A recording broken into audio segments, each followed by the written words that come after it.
Emmanuel está aqui conosco. Amém.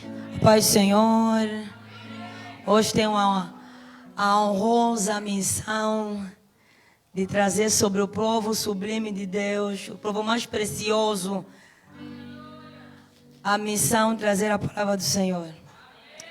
Amém? Então vamos já, sem mais percas de tempos, abrir as nossas Bíblias no livro de Isaías. Mídia, por caridade, vocês têm a versão RA. O-A-R-A.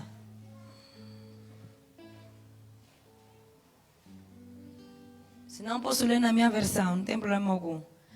Isaías 40. Isaías 40. A partir do verso 27. Vamos começar no verso 1 e 2, vamos pular depois para o verso 27. O mesmo Isaías 40. Amém? Amém. Já achamos. Também já está aí na tela. Assim diz a palavra do Senhor. A epígrafe do texto diz: consolo para o povo de Deus. Consolem, consolem meu povo, diz o Deus de vocês. Encorajem Jerusalém, anunciem que ele já cumpriu o trabalho que lhe foi imposto e pagou por sua iniquidade e recebeu da mão do Senhor em dobro todos os seus pecados. Vamos passar para o verso 27 até o verso 31.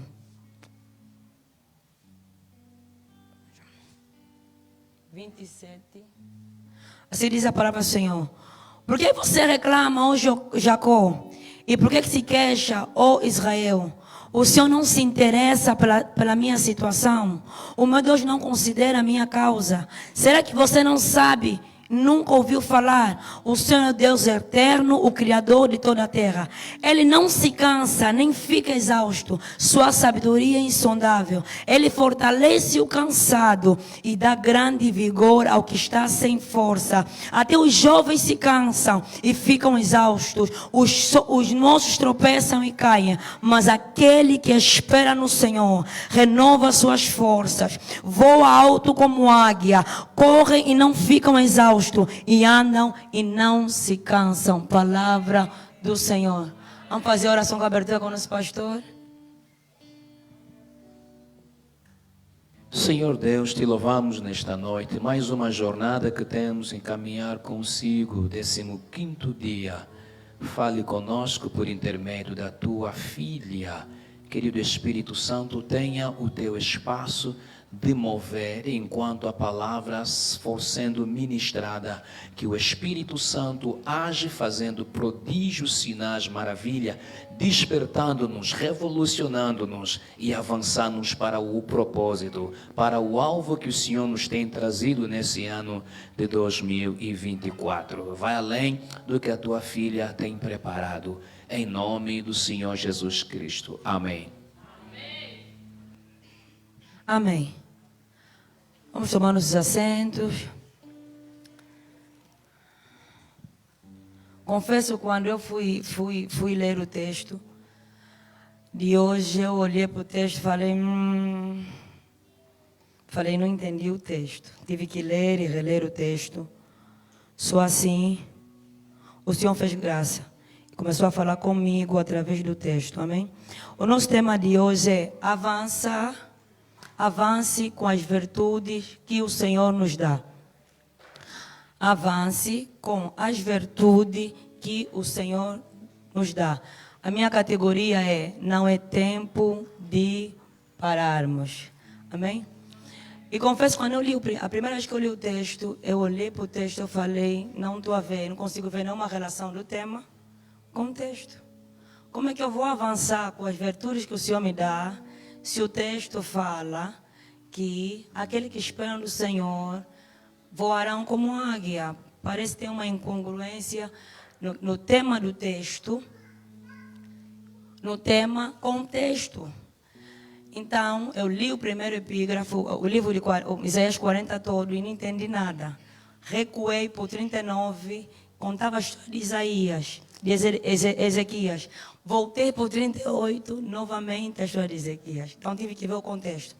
O que ocorreu antes desse capítulo? O que ocorreu é o seguinte.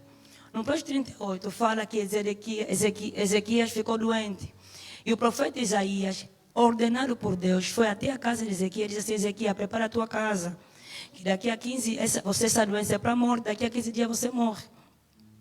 E a Bíblia narra que Ezequias saiu, foi para o seu quarto e orou ao Senhor.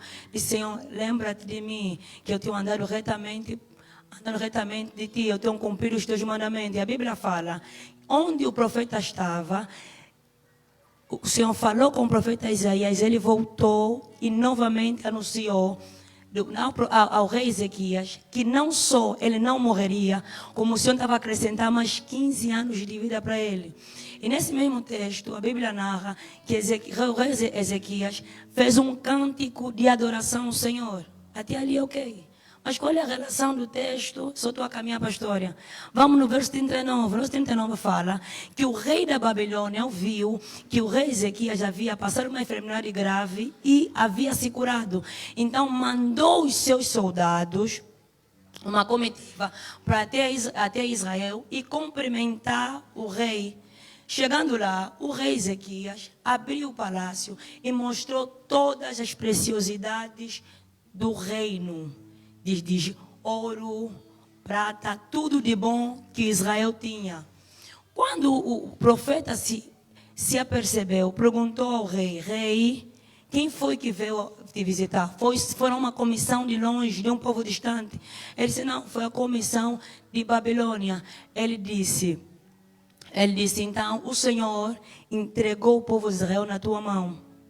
E terminou aí, ele deu uma profecia contra Israel. E o livro de Isaías 39 termina aí. Eu disse: não pode. O livro 39 e o capítulo 39 e 40 não tem continuação nenhuma. Um profeta, o rei Isaías declarou uma palavra negativa para Israel. Outro, a Bíblia vem falar que já estamos no consolo de Israel. Quando eu fui ler o contexto, entendi. E dentro do livro de Ezequias, o livro de Ezequias estava dividido em 3 partes. A primeira parte de Israel antes do exílio, a segunda que começa do verso 1 a 39, e tem a segunda parte que começa a partir dos versos 40 a 55, que fala de Israel já no final do exílio babilônio, que demorou 70 anos, e a terceira parte fala de 56 até 66, que fala de Israel pós-exílio. Quando esse livro, esse capítulo foi escrito, Israel estava a padecer quase 70 anos no exílio. Foi um exílio que demorou mais tempo para Israel. O Israel havia pecado ao Senhor e, por consequência, nesse pecado, Deus entregou Israel na mão dos seus inimigos, fazendo padecer durante 70 anos. Coragem com a minha voz, tá? Minha voz, sou Deus. Durante 70 anos. E a história conta que durante 70 anos Israel foi cativo pelo povo, pelo rei Nabucodonosor. Ele foi escravizado, se tornou escravo do rei Nabucodonosor. Só que nessa altura que se escreveu o texto, foi em 1600, 1500, no anos 539 a.C. a 600, 739 a.C., quase 200 anos de Cristo. E a história conta que nesse período, no espírito do exílio, Israel orou ao Senhor para que se livrasse do exílio. Mas o livro de Jeremias fala, no Jeremias 29, fala assim, que Israel multiplique-se, prospere, ore pela prosperidade desse povo que vocês estão, porque a tua prosperidade será a prosperidade desse povo. Mas casem-se, dancem em casamento, mas mesmo assim, vocês ficarão dentro desses exílios durante 70 anos, e depois de 70 anos eu virei e vos tirarei dali. E a Bíblia ainda fala assim, e eu bem sei os planos que tenho sobre vós, plano de bem e não de mal, para vos dar uma esperança e um futuro. Como assim, Deus? Como que eu vou ficar 70 anos no exílio, até por culpa minha, mas o Senhor está me dizendo que tem um plano de bem sobre mim. O meu plano de bem é eu estar na minha terra, na terra onde o Senhor me trouxe, é a terra que mandava leite e mel, que o Senhor me deu anteriormente. Não, eu estava a dizer, multiplique. Case, dê-se em casamento, prospere. Não só prospere, mas ore pela prosperidade de Babilônia. E a história nos conta, nessa época que foi escrito, esse capítulo exatamente, foi uma época que o rei Nabucodonosor havia morrido. Com a morte do rei Nabucodonosor, o reino da Pérsia começou a se levantar muito forte. E o reino da Pérsia tomou Babilônia para eles. Quer dizer, Israel já não era nem sequer um exilado simplesmente de Babilônia. Ele saiu de exilado de Babilônia para um exilado do rei da Pérsia. E o povo nessa altura começou a viver muita insegurança. O povo já tinha feito quase 60 e poucos anos de exílio na Babilônia. Um povo já tinha feito quase 70 anos de dor, de lágrimas, de choro na Babilônia. Foi ali que a palavra do Senhor veio a Isaías para trazer consolo para Israel, dizendo: Israel, você já ficou 70 anos na Babilônia, quase 70 anos na Babilônia, mas o teu tempo de chorar, o teu tempo de lágrimas está a chegar ao fim. O teu tempo de gemer de dor está a chegar ao fim. Apesar de você ter sofrido durante 70 anos, eu conheço o porquê que você foi parar nesse exilado. Eu conheço por que você ficou tanto tempo. É porque você tinha que aprender alguma coisa em Israel, em Babilônia. E é isso, quando eu li esse texto, eu entendi que até na dor o Senhor tem um propósito. O Senhor Deus não nos permite passar na dor porque simplesmente quer nos castigar. Nós temos que mudar a nossa percepção de Deus. Deus não é um Deus mau que nos leva na tribulação para nos matar. Deus é um Deus bom que até na tribulação Ele cuida para que não morramos. E segundo, Ele quer nos ensinar que apesar da tribulação, a fidelidade, o seu amor e fidelidade por nós não termina. É para sempre, independente daquilo que eu faço, independente de onde o Senhor me leva, o Senhor vai ser fiel. Se o Senhor me levar onde eu quero, o Senhor é fiel. Mas se o Senhor decidir que para me corrigir eu tenho que passar no exílio babilônico, também o Senhor é bom. E a igreja precisa de entender que o exílio não foi simplesmente um castigo. Há diferença de castigar e disciplinar. O exílio foi uma mostra de Deus. Israel, você está pecando muito. Israel, você não me obedece. Se você ler um pouquinho do livro Isaías, você vai notar que o livro Isaías é pautado em Deus falar para o povo que não queria ouvir, e o povo continua a se rebelar e preferia ouvir Baal. Chegou uma altura nesse livro que eu disse: não pode ser um Deus tão grande, mas ao mesmo tempo tão humilde, para chamar a atenção de um povo que decidiu não lhe ouvir. Ainda por cima, não chega, 70 anos se passaram, Israel se sente triste, Israel se sente abandonada. Israel olha para o Senhor e fala: o Senhor me deixou, o Senhor me esqueceu, o Senhor me abandonou. Mas vamos lá ver, Israel, você pecou. Havia uma aliança que o teu pai Abraão tinha feito contigo, te dizendo que você seria próspero, que você seria fecundo. Mas havia uma lei que você tinha que cumprir. Você não cumpriu a lei. E por consequência, você está a viver a todas as pragas que na lei de Moisés. Mas Israel continuava a dizer: o Senhor me abandonou. Porque era mais fácil Israel culpar Deus dos seus maus atos do que olhar para o seu erro. E aí começa, a Bíblia vai falando, versos 40, 27, mídia, 40, 27. Está tudo escuro aí na sala da mídia. 40, 27. E mesmo assim, Israel continua... Oh, obrigada. Israel continua a murmurar, a dizer: Senhor, o Senhor me abandonou. O Senhor já não ouve mais a minha oração. O Senhor já não ouve mais o meu clamor. O Senhor já não ouve mais o meu lamento. Infelizmente, as lutas da vida têm esse problema. Tem problema nos fazer fixar na luta e não no Senhor que nos levou na luta.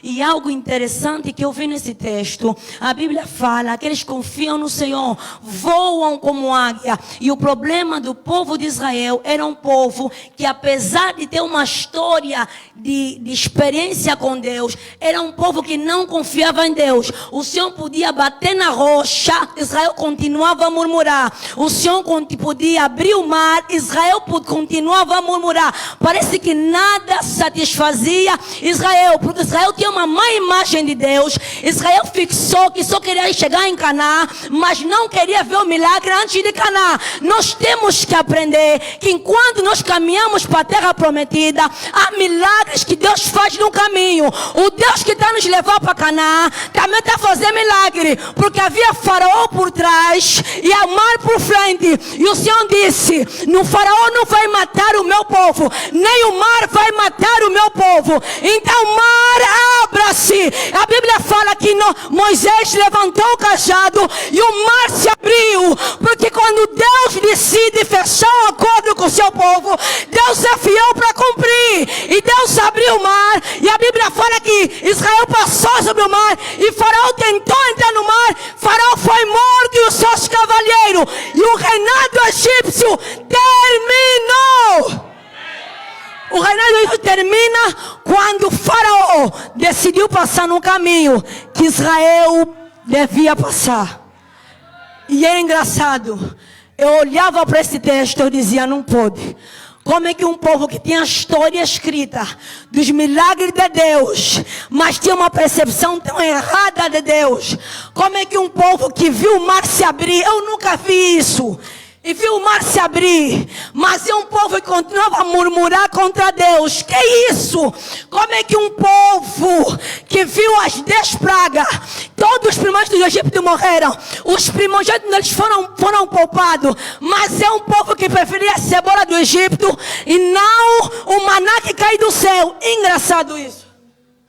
É para nós refletirmos, porque parece brincadeira. Muito de nós, ou quase todos de nós, exceto o pastor e a diaconisa, amém? Meu amigo Jário também não. Dizer pastor, não, pastor não são nós. Muito de nós, o Senhor deve fazer grandes coisas na nossa vida, mas como nossos olhos só estão em Canaã, o processo não vale, os milagres do caminho não valem. E esse é o problema do povo de Deus. Como você só quer o filho ou o marido, tudo que Deus está fazendo, Deus está te abençoando poderosamente na vida financeira. Mas Deus, isso não me satisfaz, porque eu só quero meu marido, eu só quero filho. Então tudo que Deus faz, nós colocamos, tudo que Deus faz por nós, nós colocamos, demos 0, porque para nós Deus não está a operar, porque nós nos fixamos. Ou nós queríamos voltar no Egito, porque no Egito tinha cebola, tinha carne, e no deserto não tem. Só que você esqueceu, Israel, que você foi escravo, que você orou durante 400 anos, 70 anos, para que eu te tirasse do Egito. Se você orou e eu te respondi, não tem que ser da forma que eu quero, da forma que tu queres, tem que ser da forma que eu decidi que é ser. E esse é o problema de Israel. A Bíblia conta também que mesmo depois do mar se abrir, durante o dia, havia nuvens a fazer sombra para Israel. De noite, coluna de fogo. Mas era um povo de dura cerviz. Temos fome, Moisés. Lá o maná caiu do céu. Maná é para cada dia, não é para amanhã. Mas Israel insistia em guardar. Por dia seguinte, apodrecia, ser bicho. Israel, quero comer carne, Deus. Moisés, lá no Egito nós tinha carne. Deus mata, faz uma ventania, mata avestruz.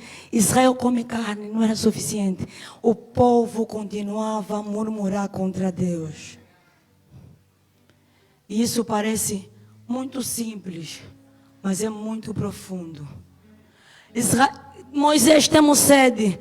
Foi na rocha, bateu na rocha, no deserto, e a rocha deu água a Israel. Mas Israel continuava com uma percepção errada no Senhor. Não sei se Israel decidiu ser assim, murmurar contra Deus porque queria, ou porque simplesmente decidiu que ia fazê-lo. Mas Israel continuava a não temer ao Senhor, continuava a murmurar. Mas o que mais me intrigou, mesmo depois desse povo todo ver tudo isso, a Bíblia fala que eles tomaram a terra prometida. Tudo bem que não foram todos, mas Deus cumpriu a promessa. 40 anos mais tarde, que seria uma viagem de 40 dias, se tornou uma viagem de 40 anos. E aí eu aprendi que a nossa má percepção de Deus nos faz demorar no deserto mais tempo do que devíamos. Porque nós devíamos ter ficado 40 anos, mas porque murmuramos, mas porque não aproveitamos a jornada, nós preferimos simplesmente ver o milagre. O milagre nem chegamos a ver, ainda por cima morremos no deserto, porque simplesmente não vimos Deus durante a caminhada. Eu costumo dizer que milagre não é só o topo, o processo, o trajeto também é milagre, porque quem te sustenta no trajeto é Deus. Então aquele que sustenta no trajeto deve ser glorificado a partir do trajeto. Que eu mesmo no Facebook diz assim: enquanto o Senhor não abre a porta, ele adora no corredor. Israel não fazia isso. Mas quando eu fui ler as escrituras, acho que é o 29, com carinho, 29. Quando eu fui ler a escritura, eu notei algo nessa passagem.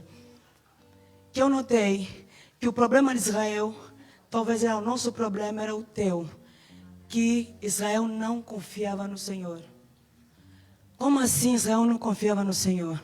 Porque a Bíblia fala assim: os que esperam no Senhor, o Senhor faz forte o calçado, multiplica as forças que não têm, as forças do que não tem nenhum vigor. Continua a mídia 30. Os jovens se cansam e se fatigam, os moços exaustos caem. Mas que esperam no Senhor, a Bíblia fala: mas os que confiam no Senhor renovarão as suas forças. Eu, na verdade, comecei a pensar de trás para frente. Antes de eu falar desse ponto, já só eu recuar um pouquinho, porque eu não olhei para a cábula, então desorganizei a mensagem. Vou só cabular aqui um pouquinho. Nosso tema hoje fala sobre as virtudes, avance nas virtudes que o Senhor nos dá. E uma das coisas que eu comecei a ver, eu comecei a tentar entender o que é virtude. Teologicamente, o que era virtude? E comecei a ver, encontrei uma palavra, muitas literaturas são virtude os frutos do Espírito Santo, como bondade, caráter do indivíduo. Mas consegui uma literatura que associava a palavra virtude a uma palavra grega chamada shahil, que quer dizer força, valor.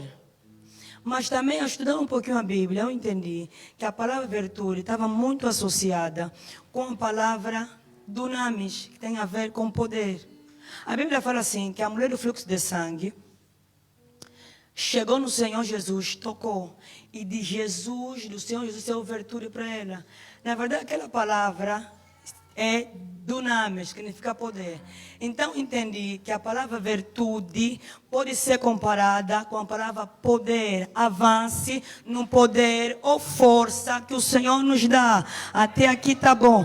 E quando eu olhei isso, eu entendi que muitos de nós não estamos a avançar, porque não entendemos que apesar da situação não mudar, não é Deus que não quer mudar a situação, é a nossa atitude que não faz a situação mudar. A Bíblia narra que essa mesma mulher que padeceu 12 anos de fluxo de sangue, ela em 12 anos ela podia dizer: Deus me abandonou, Deus me esqueceu, porque eu vendi tudo que eu tinha, eu vendi os meus bens, larguei tudo que eu tinha, eu já não tenho mais nada. Mas a Bíblia fala que ela ouviu falar do Senhor Jesus e disse assim: se eu sou totalmente tocado, eu serei curada. E a Bíblia narra que ela chegou na vez de Jesus e foi curada. Como assim? Não foi Deus que lhe profetizou essa mulher, não foi Deus que chegou e disse assim: eu vou curar minha filha que padece 2 anos de fluxo de sangue. Foi ela que disse, ouviu falar do Senhor Jesus, criou fé no coração dela e tocou nas vestes, e ela arrancou o poder de Deus, que se calhar Jesus não falou e nem preveu lhe dar. Apesar que Jesus era Deus, mas também era homem. Tanto que Jesus fala de mim, seu virtude. Não foi Jesus que decidiu curar a mulher, foi a mulher que decidiu ser ousada suficiente para roubar, para tirar virtude, para ela ser curada. Então eu comecei Então eu comecei a entender algo. Eu comecei a avançar nas virtudes que o Senhor te dá. Há uma palavra sobre a tua vida. Se não há a Bíblia para te dirigir. Se não há nenhuma palavra, ninguém te profetizou. O pastor não te profetizou. O irmão Geo não te profetizou.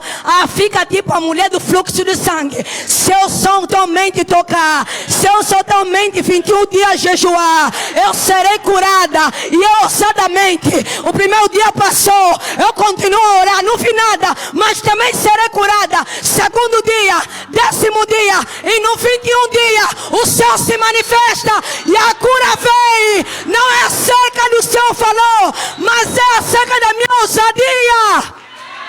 Yarabashekerebiarabacantamos. As coisas só não mudam porque o povo não muda. As coisas só não mudam porque não há ousadia. Queremos ver Deus, mas não queremos ser ousados. Então hoje eu te falo, avança, mas avança na força que o Senhor já te deu. Yarabashekerebiarabacantamos. E é o que me intriga nessa história.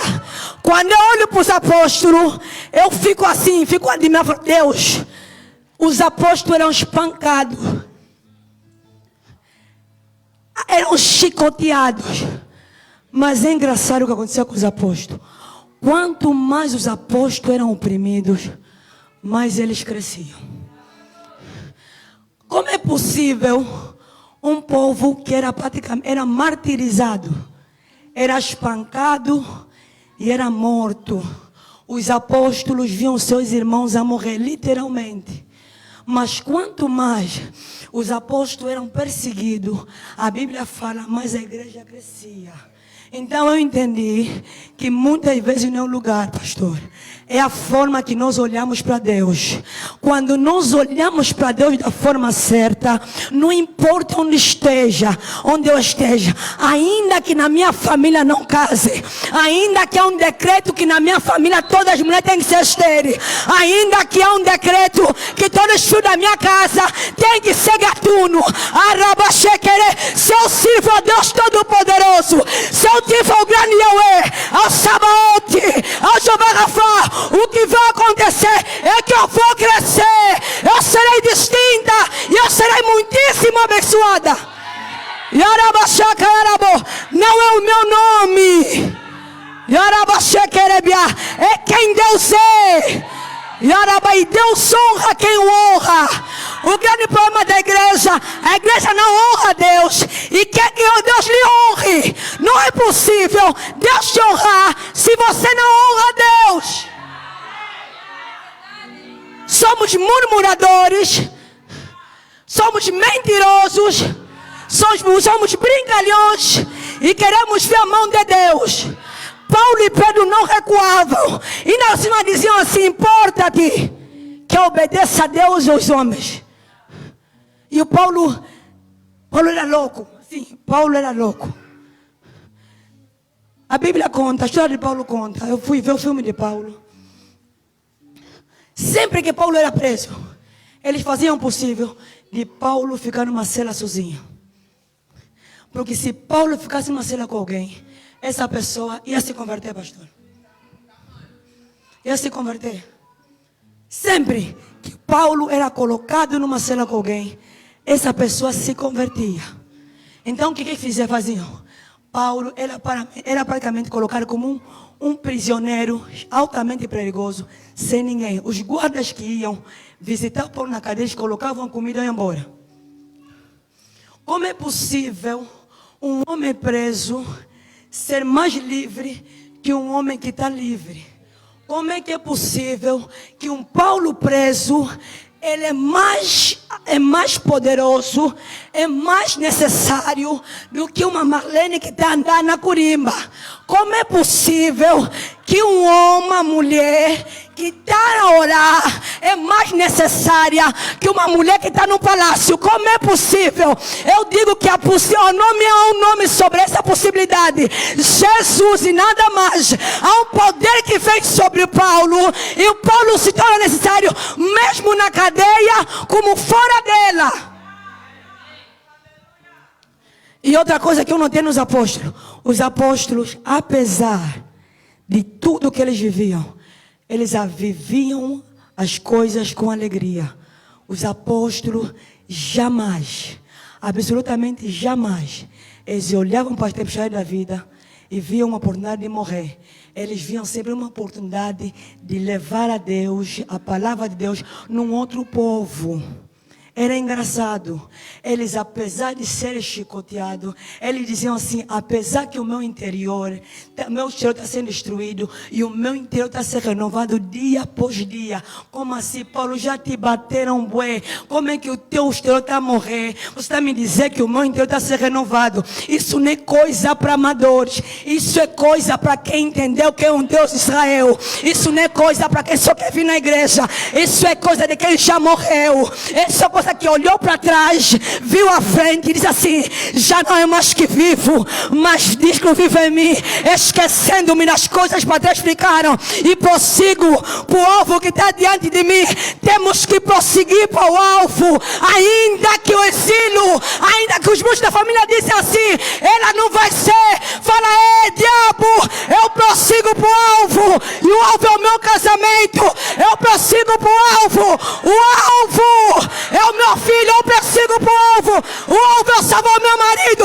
Eu prossigo para o alvo, independente das minhas circunstâncias. E um belo dia, já de madrugada, eu acordei, nem acordava a dormir. Estava falando com a minha irmã, depois eu falei: vou orar. Estava tarde, eu comecei a orar.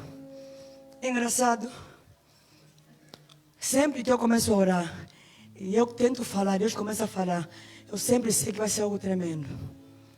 Duas coisas assim: ou vai ser algo tremendo, ou depois dessa palavra vai vir algo tremendo também. E naquele dia especial, Deus começou a falar comigo. Ele disse: filha, ano passado, o fato de você ser solteira, estar solteira, você não é solteira. O fato de uma mulher ser estéril e não estar conseguindo fazer filho, ele não lhe faz estéril.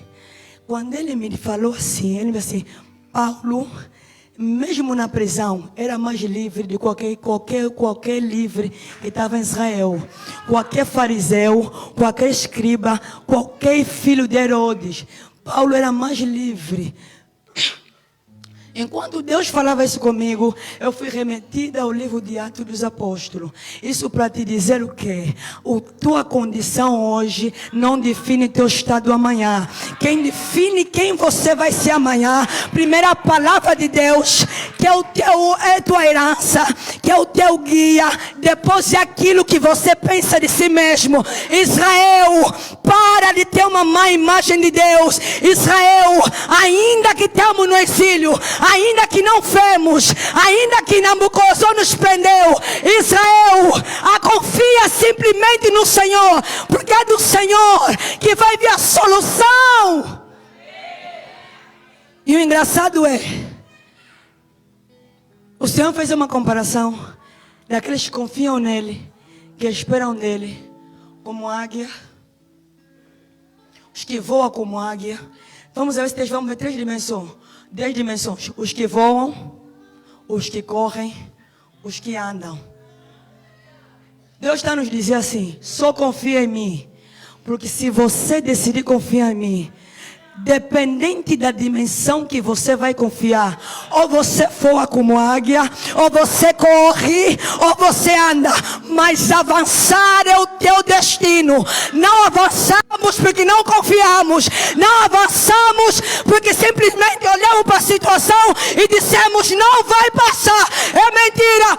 Eu vim para te dizer: simplesmente confia, porque vai passar. E quem te disse que a história terminou assim? A história não terminou assim. Israel saiu do exílio. Israel saiu do exílio e a palavra de Deus se cumpriu. E quando eu decidi estudar um pouquinho o que é águia. Falei, vou ver a famosa águia. Já vi várias vezes da famosa águia, mas eu vou ver o que a famosa águia faz. Eu entendi que a águia é a ave mais veloz. Ela ao voar, ela pode atingir 300 km/h. E qual seja a altitude que a águia atingir, ela consegue ver tudo. Consegue ver tudo. E esse é o grande problema da igreja. A igreja tem uma visão curta. Porque a igreja só vê o marido que saiu de casa, a tempestade que não passa, a dor que está a viver. A igreja só vê isso. Mas a Bíblia fala que nós temos que voar como as águias. A águia, não importa o nível de voo que ela atinge, não importa a plenitude do voo que ela atinge, a águia sempre vai ver até a última minhoca. Isso é para nos dizer o quê? Que a minha situação não é o meu final. O grande problema do cenário, sabe o quê? É que o diabo pinta um cenário igual desse, até bonito, um bem podre que esse. E você só vê aqui, mas lá atrás está a tua bênção. É assim o efeito da oração. A oração, você está só a orar. Eu só está vendo que a minha história é avançar. Mas quando você passa para outro nível, você vai entender que no tempo que você estava a orar, você não estava para orar, você estava a avançar. Só que como as circunstâncias não mudaram, você pensou que estava a parar. Mas a águia vai subindo e não vê altitude. A águia vai subindo e não vê altitude. Até o ponto que ela chega no topo e ela vê que avancei. Uau! Então, voe como águia. Voe como? Outros, os que correm e não se cansam. E os que caminham e não se fatigam. Temos que voam, os que correm, os que caminham. Das 3 dimensões, escolhe a tua. Eu quero voar. Mas para voar, você tem que entender que é uma dimensão que você tem que chegar. Você não pode confiar, se quiser voar, na minha dimensão. Tem que confiar na dimensão do pastor Panzo ou na dimensão do pastor Jorge Batista para voar. Porque a pessoa vai atingir o nível que ele acreditar. Mas uma coisa coloca no teu coração. Independente do que acontecer, você vai avançar. Só avance. Não importa o que você está vendo, só avance. Não importa o que acontecer, só avance. Ontem o irmão já disse, talvez quando acabar esse jejum, algo horrível vai acontecer. Mas lembra-te que você é águia. Águia não vê aqui, águia vê além. Águia vê além. Vamos já se colocar em pé, amém?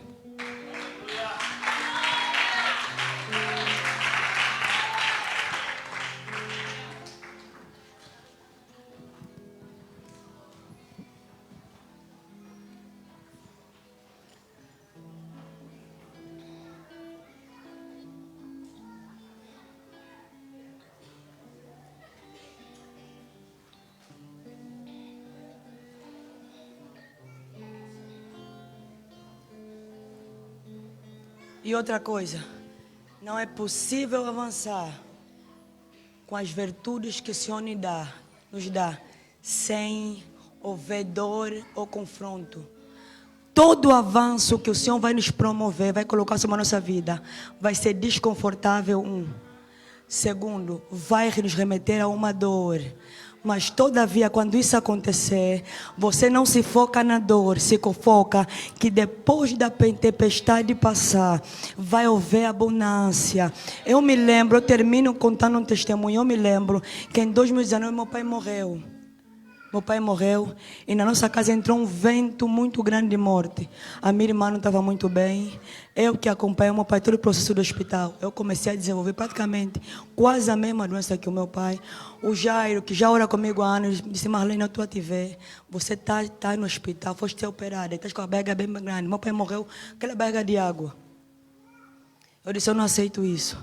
E durante aqueles 2 meses, se eu fosse para apagar do mapa, eu arrancaria. Eu ia no trabalho, eu era extremamente oprimida. Eu via em casa, eu era desassolada, porque a minha mãe estava doente, a atenção da minha mãe não baixava, a minha irmã não estava bem, não havia nada. Eu comecei a ver o cenário para a minha vida era caótico. Eu comecei a acompanhar o cenário, e o cenário, sabe, nos remetia a quê? A morte. Eu chorei e nada aconteceu. Jairo foi me visitar e disse, mas não estou te vendo na igreja, já nunca mais ficar na Adonai. Eu saí da Adonai. Jairo me olhou e disse, ué, como então? Vamos orar. Falei, já não sou mais da igreja, eu não vou se desviar, só não quero mais. Deus não está a me ouvir, eu não quero mais. Jairo disse, não, meu ué, vamos na igreja. Por agora, ele mesmo conseguiu me arrastar e fui. E ali eu voltei novamente a orar, eu comecei a orar. Eu lembro, depois de muito orar, imagina só, você vai no trabalho, está a ser oprimida. Eu sofri uma grande perseguição no trabalho. Vim em casa, o cenário era praticamente de morte. Porque era preocupação com a minha irmã, preocupação com a minha mãe. Era de morte. A única coisa que eu queria fazer é desaparecer, literalmente. Até que um dia, eu fui orando de madrugada. Enquanto eu orava, eu disse, Deus da minha vida, eu não aceito voltar no cemitério. Eu rejeito a morte da minha casa. Eu já enterrei meu pai, eu não vou enterrar minha mãe, eu não vou enterrar meus irmãos.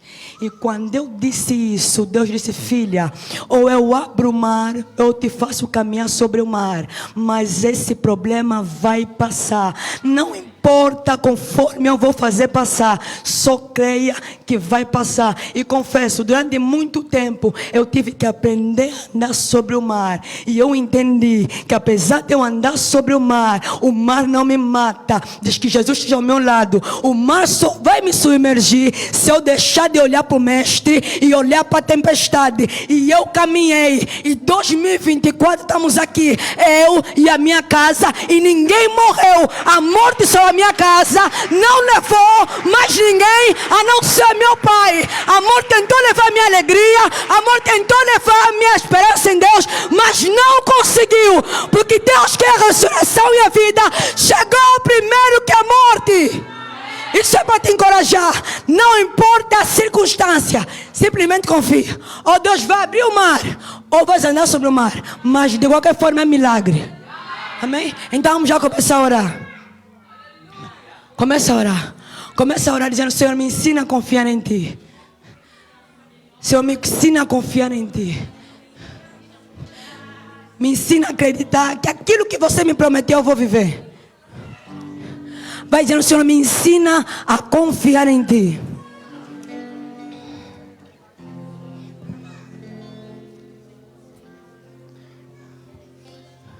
Vai dizer, Senhor, me ensina a confiar em Ti. Mas, Senhor, é uma história que o Senhor quer escrever na minha vida. Me ensina a confiar. Me ensina a chegar em Ti em segurança, com confiança. Porque aquilo que você fez na Bíblia, Senhor, você ainda pode fazer na minha vida. Só me ensina a confiar.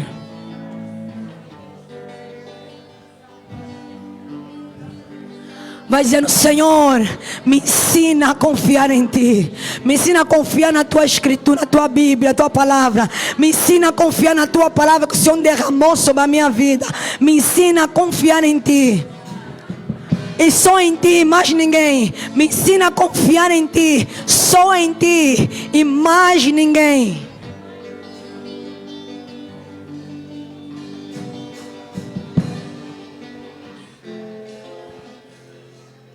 E vai pedindo perdão, vai dizendo, Senhor, me perdoa. Todas as vezes que eu murmurei, todas as vezes que eu disse que o Senhor me abandonou, vai dizendo, Senhor, me perdoa. Todas as vezes que na caminhada eu murmurei, todas as vezes que na caminhada eu disse, Senhor, quer me matar, o Senhor não me ama, mas não era para a morte, era para me ensinar. Vai dizendo, Senhor, me perdoa, porque eu murmurei nos processos de vida a vida, eu murmurei nas coisas que o Senhor trouxe na minha vida, para me moldar. Vai dizer: Senhor, me perdoa, me perdoa. Eu decido confiar, eu decido confiar. Senhor, me perdoa, eu decido confiar.